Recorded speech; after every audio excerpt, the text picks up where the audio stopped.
bad Christmas week in Bamenda, chief town of the northwest region of Cameroon. At least 2 persons are said to have died in Gongam, one of the neighborhoods of the city.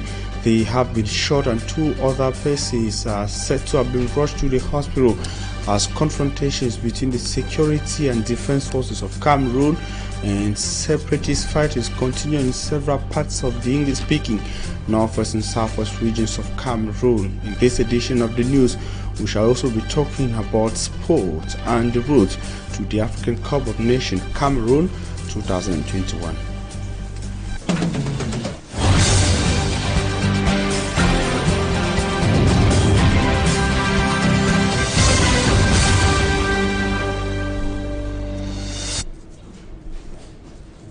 Thanks for choosing to get connected on Equinoxe television.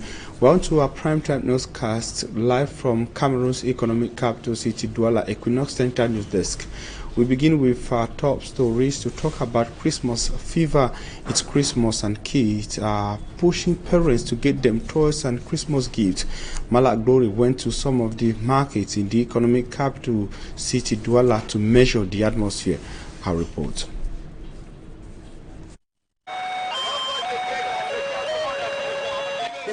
And this kid's music learning keyboard is what will put a smile on a child's face during this Christmas.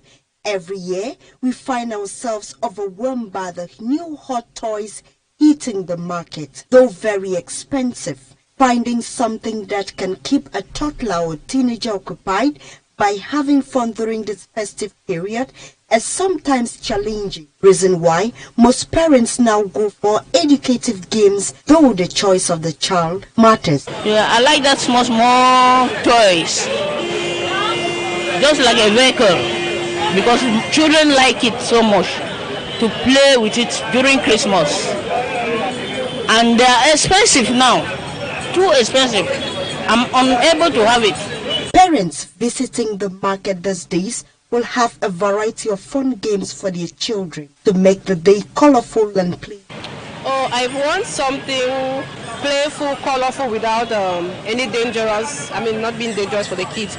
So that's why I want maybe fun glasses for them, cars, and then the 2022 flyers. So I just actually want something colorful, playful for the children. Despite the rise of prices on different items in the market, Christmas shopping is unavoidable, as there is always something everywhere. And as parents fight in different markets in different parts of Cameroon to get toys and Christmas gifts for their kids, parents who've rather chosen to punish their kids and abuse them physically are being haunted by security officials. It is the story of a man in the CCR3 neighborhoods of the northwest regional chieftain Bamenda. He has been arrested by security officials. He is accused of torturing and inflicting wounds on some of the kids living with him. The man is known for that, according to his ex-wife, who also ran away from his home in CCR3. They spoke to our Northwest Regional correspondent, Mbustela, in the following report.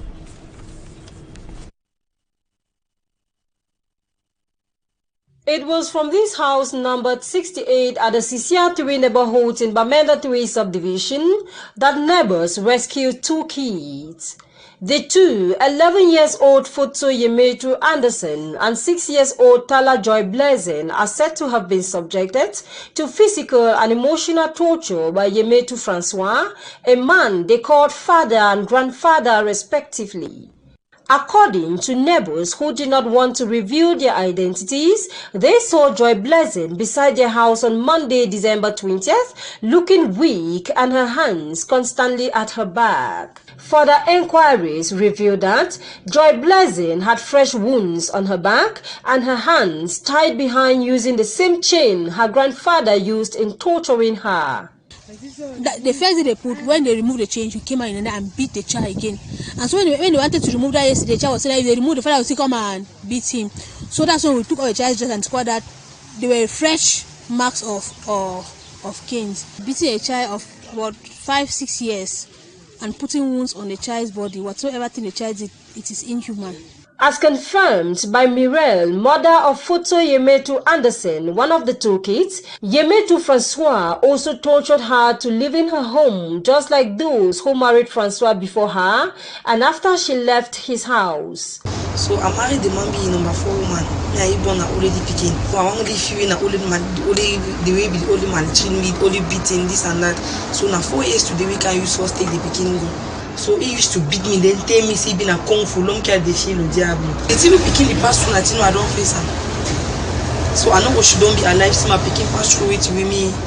I don't pass through for my life. The scars on the bodies of Anderson and Joy Bless are evidence of repeated torture on them. At the time of this report, Anderson and Joy Blessing were receiving medical attention at a health facility in Bamenda, while the prime suspect, Yemetu Francois, is in police custody. And other families are also in shock, even mourning after some of theirs were killed in the early hours of this day at the Ngongam neighborhood, still in Bamenda in the Northwest region. Reports say that they were shot. Locals who spoke to our sources in Bamenda say that the individuals were shot after a military patrol in the Ngongam neighborhood. Officials and locals also indicate that the soldiers were hunting for suspected separatist fighters in their neighborhood. Some say that they were shooting at random and the bullets caught some of the individuals. We also learned that some persons who got severely wounded were rushed to the hospital. Our reporters are walking and moving from one hospital to another in Bamenda in order to be able to interview some of the victims, and we are keen on the story. We shall be coming back. Meantime, reports have it that 2 persons have already been killed and a good number of others wounded in the unfortunate incident that has been qualified as a very sad news within the Christmas week, as 3 days are keeping inhabitants of the neighborhood away from Christmas, a period that is supposed to be that of forgiveness and that of joy. Unfortunately, families of the individuals who could not make it after the unfortunate incident are mourning. We are close on the story and will be coming back to it subsequently. Meantime, an undesirable development has hit the initiative aimed at negotiating a peaceful way out of the socio-political impasse in the Anglophone Northwest and Southwest regions of Cameroon. The founder and co-chair of the Coalition for Dialogue and Negotiation has stepped down. In an official document, Denis Foretia said he is stepping down of the Coalition for Negotiation and Dialogue for personal reasons. The CDN is noted to have brought together some key actors of the Anglophone crisis to a common table in an attempt to consult and have a way out of an internationally mediated way out of the armed conflict that has been rocking the Anglophone regions for 5 years now. The process is still on, and of course they've had several meetings in Canada. And still on news in Cameroon, the Minister of Transport, Jean-Ernest Massina Ngale-Bibe, is rather not happy with promoters of vehicle inspection companies in Cameroon. In a press release yesterday, December the 21st, 2021, the minister frowned at the circulation on social media of a document signed by his ministry to unilaterally modify the cost of vehicles inspections and licenses in Cameroon. He then called on promoters to suspend the measures and comply with the required prescriptions provided for by Article 8, Paragraph 2 of the Terms of References ruling the activity in Cameroon. And Cameroonian music lovers are mourning. They are mourning one of the years, one of the Cameroon's music icon. He is said to have animated the musical scene in the 80s and the 90s in Cameroon. Charles Habanekome takes us to the world of the fallen musician. He died yesterday in Cameroon. In Kodos Itoni, whose real name is Kodos Hitobi Francois, was born on August 25, 1959 in New Bell, a neighborhood in Douala, in the economic capital of Cameroon.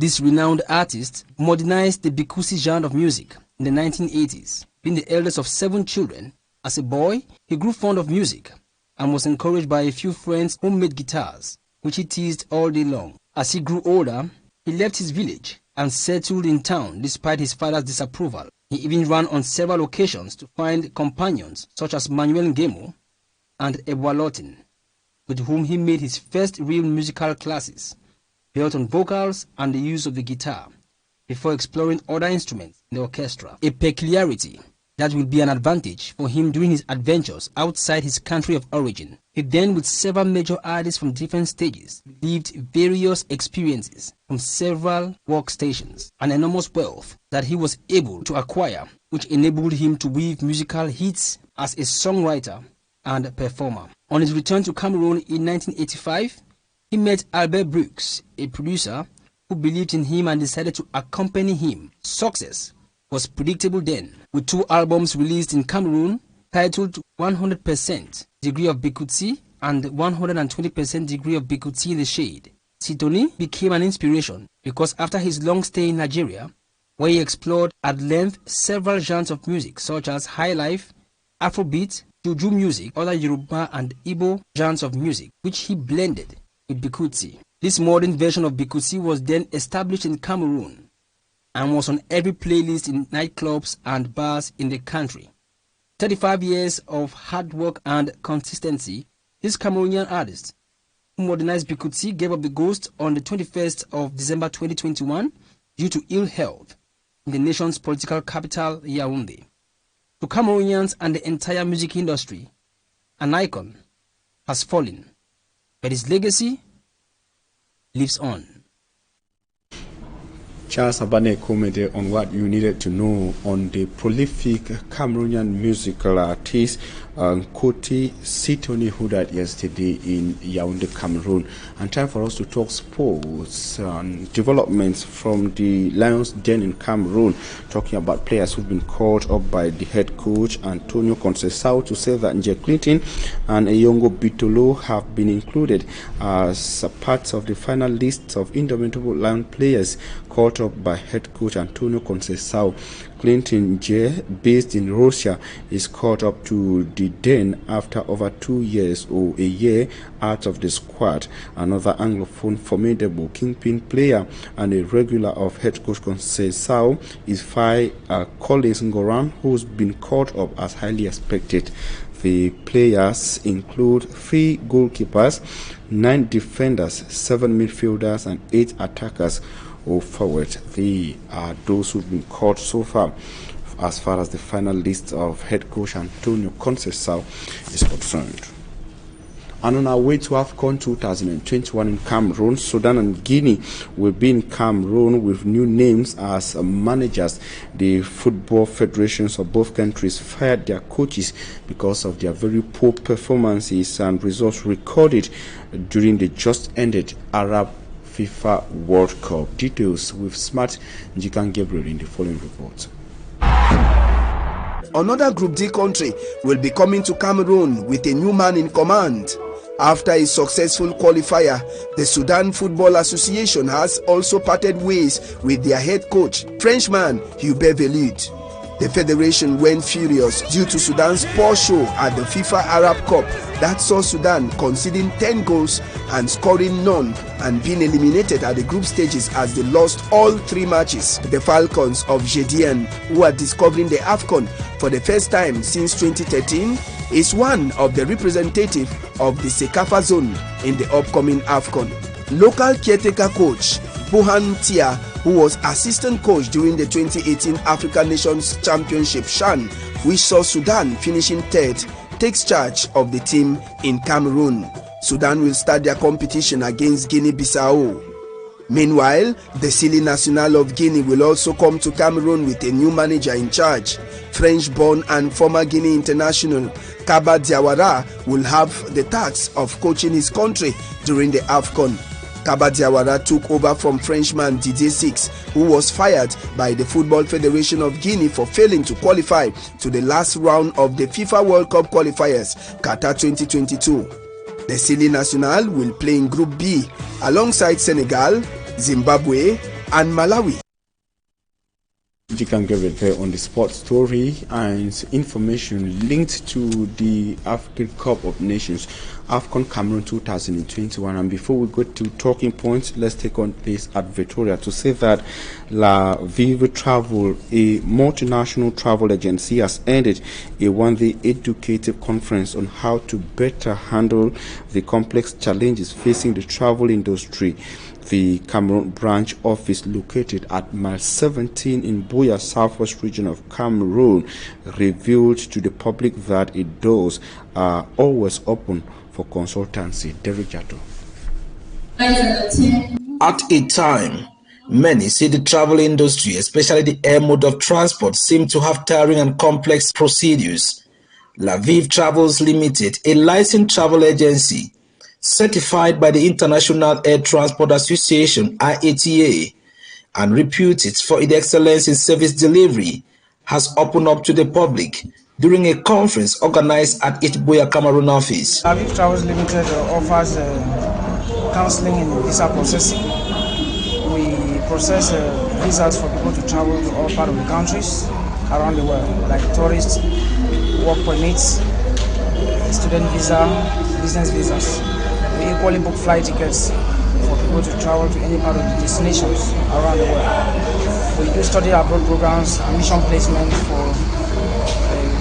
we do scholarship programs. We equally do tuition-free universities. There are some universities overseas when you want to travel, you can equally apply to us to go and study free. So we do that. We are into Korea Service International. On the document required based on their reasons to travel. And this is where most people find themselves wanting as to what needs to be done when and how. Having our directives from La Vive, these participants, after exchanging with the agency expert, say they feel privileged. First of all, I have to thank La Vive for the opportunities they get onto me to be present and to be educated about traveling. And he has to talk about the reality of traveling. He has to talk about the various visas involved, and they also caution you on the most appropriate visa for you to go in for. Most of us will lack the ability to research, so I advise every client to make sure that they research maximum, and La Vive Travel is educating everybody on that aspect. La Vive Travels Limited is an international travel agency with offices in and out of the continent, and its Cameroon branch office is located at Block C, Mile 17 complex opposite the MRS fuel station, Buea, southwest region of Cameroon. Okay, the message I have for potential clients is that whenever they want to think about travel in their mind, they should think of La Vive Travels. That's number one. You can go to our website, Instagram, Facebook, wherever on the internet, check out La Vive Travels. La Vive Travels Limited can be contacted through the following addresses. And coming up is talking point. Ladies and gentlemen, stay with us.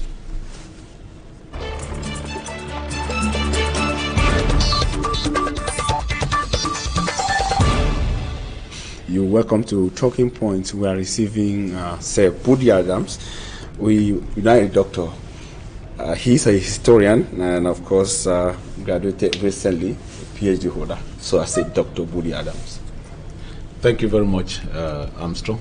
Congratulations. Thank you greatly. It's good to be on TV tonight. Nice. We are happy to receive you again. It's not the first time, and we got to be getting interested on history. You are a historian, and we have this document published on the 16th of December 2021.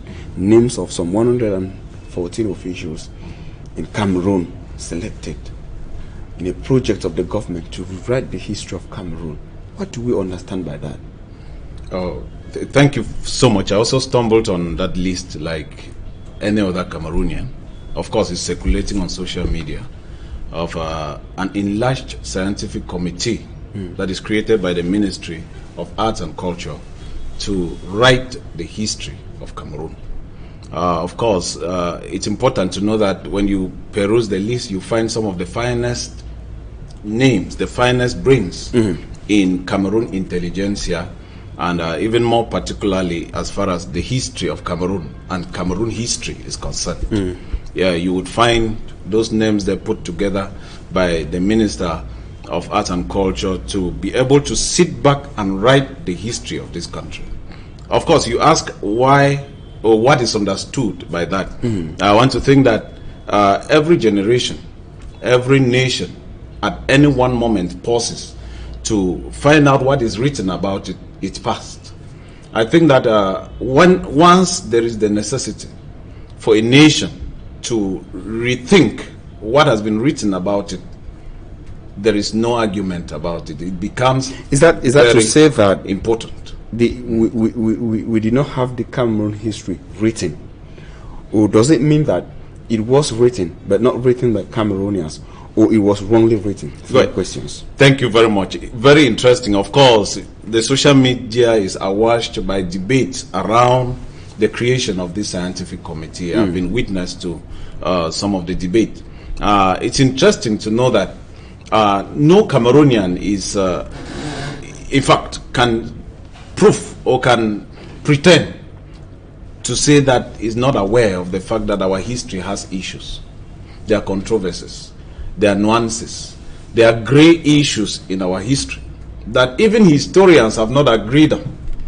And such issues usually arise from the fact that perhaps in the course of writing, some facts might not have been discovered or uncovered, or facts were actually there and then the writers intentionally sidelined. Correct. The writers might have varied in interpretations. In some cases, of course, some omissions are deliberate. Some skewing, some slanting of historical facts are deliberate for whatever reasons. And so when a nation comes to a point, or when a community comes to a point where they discover that its history has issues, and that those issues become a problem to national cohesion and to development and growth, there is need to pause and reconsider writing a complete history of the country. Coming at this time, do we say that it has got something directly linked to the crisis in the Anglophone Northwest and Southwest regions of Cameroon? In fact, I will be categorical to say that it is not unconnected to the crisis that we have, not only in the Northwest and Southwest, but in other parts of the country. Very recently, we know of the inter-community conflicts that even occurred in the north of the country. You know, those issues have been found perhaps just everywhere in the country. And there is the likelihood that considering or reconsidering the history, writing the complete history, the general history of Cameroon, will naturally take care of some of these conflicts that we are living every day, especially the conflict in the Northwest and Southwest region, because it is historical, and any solution to that conflict must be historical. Dr. Bodi Adam, Bodi Raymond, Yeah. we when we having a history, as you rightly put it, that it is important that at a time, a given moment, a community sits to say that, okay, there is need for this to be done.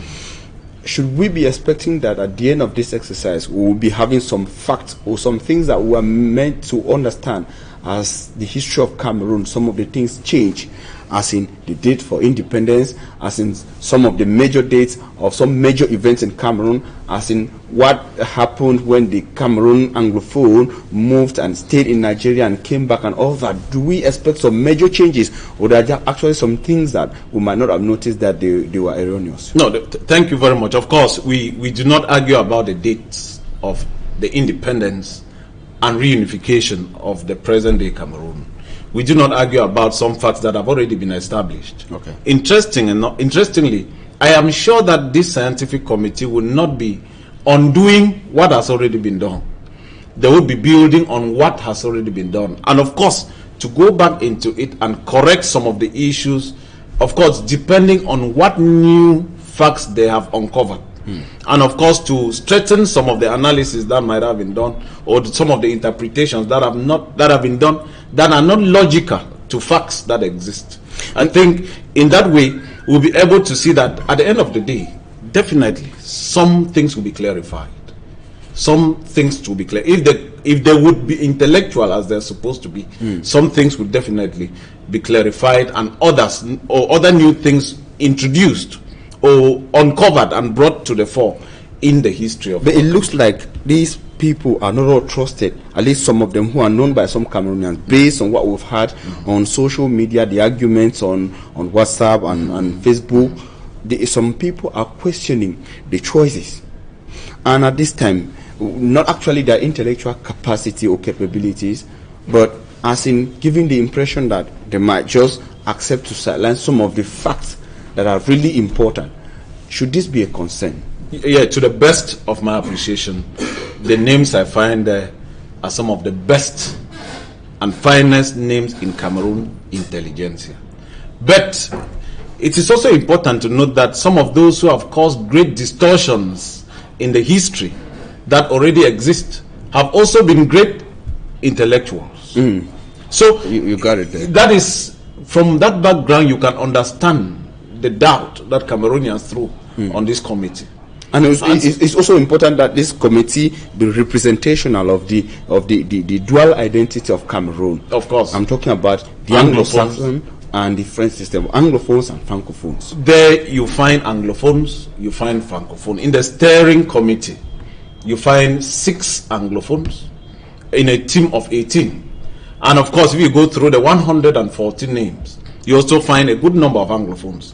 But usually, representation by numbers should not always be the issue that drive people. I want to go back to 1961. You know, everybody says that Southern Cameroonians came out of the 1961 arrangement cheated. But they had the highest representation there. Fonchan led a 25-man delegation. And Ahijo led just a 12-man delegation. But the 12 swallowed the 21 by the argument. So I think that it is not so much about the numbers. It is about the intellectual integrity and the determination, the determination of those who are in the committee stand for the right and things. What they hope to establish at the end of the day. Thank you very much, Dr. Woody Raymond. We're happy. Thank you very much. It was a good time. Ladies and gentlemen, it was a good time with you. We hope you enjoyed our discussion, and of course we urge you to stay in the company of very interesting programs.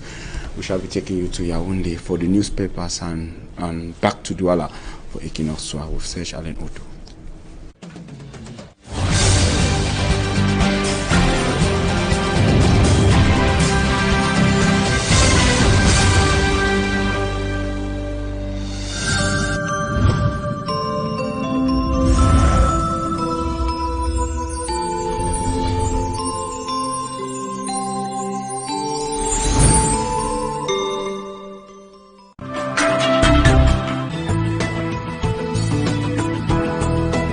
Actu Santé, c'est votre magazine